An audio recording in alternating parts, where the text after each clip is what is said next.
স্রষ্টার জন্য কিছু করতে বরাবরই ভালো লাগে, তবে সব সময় সময় মতো করে উঠতে পারি না, তবে চেষ্টা রাখি আর কি। আজও তেমনই প্ল্যান ছিল যে টিউশন শেষ করে বিকালে মায়ের পূজার জোগাড় করব। তো সেই মতোই শুরু করেছিলাম, আর আজ খুব ঘরোয়াভাবেই মায়ের পূজা করেছিলাম। তো আমি এখানে লুচি বানিয়ে নিয়েছিলাম, আর সে ছোটোবেলা থেকে দেখে আসছি নারকেল নাড়ু না হলে যেন লক্ষ্মী পূজা অসমাপ্ত থাকে।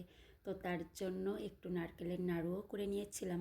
আর একটা সত্য কথা হলো, যেদিন থেকে আমি মা লক্ষ্মীকে গৃহে প্রতিষ্ঠা করেছি সেদিন থেকেই যেন আমার ঠাকুর ঘরটা পূর্ণতা পেয়েছে। আর মাকে যখন আমি ফুল বেলপাতায় এই লাল ফুলে বিশেষ করে সাজাই, দেখুন কত অপূর্ব লাগে, শুধু তাকিয়েই থাকতে মন চাই। এই ছিল আজকের আমার সেবা পূজার ছোট্ট আয়োজন। আপনাদের কেমন লাগলো অবশ্যই কমেন্টে জানাবেন। আর মায়ের কাছে প্রার্থনা রাখি সকলের গৃহ যেন সুখ শান্তিতে পূর্ণ থাকে। জয় মা লক্ষ্মীর জয়।